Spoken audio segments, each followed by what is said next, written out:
کی رپورٹ کے مطابق خبر شامل کی جا رہی ہے۔ گوجرانوالہ میں جعل سازی کا مکروہ دھندا کرنے والوں کے خلاف آپریشن۔ فوڈ سیفٹی ٹیموں کا حافظ آباد روڈ پر واقع واٹر فلٹریشن پلانٹ پر چھاپا۔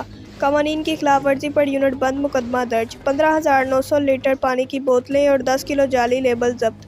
پرانے ناکارہ فلٹر سے ناقص پانی بوتلوں میں بھرا جا رہا تھا۔ انتہائی لازم فلٹرز تبدیلی اور بوتل واشنگ ریکارڈ بھی عدم موجود پایا گیا۔ پانی کی لیبارٹری ٹیسٹ رپورٹ نہ ہونے پر کارروائی عمل میں لائی گئی۔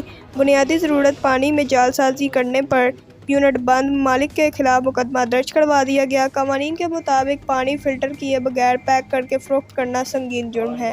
ناقص پانی کا استعمال ہیضہ، ہیپاٹائٹس جیسی موذی بیماریوں کا باعث بن سکتا ہے۔ پانی، دودھ سمیت دیگر بنیادی اشیاء ضروریات میں ملاوٹ اور جعل سازی کرنے والوں کے خلاف سخت کارروائی کی جائے گی۔ جعل ساز اور ملاوٹ مافیا کی اطلاع پنجاب فوڈ اتھارٹی کی ہیلپ لائن نمبر 1223 پر دیں۔ راجہ جہانگیر انور۔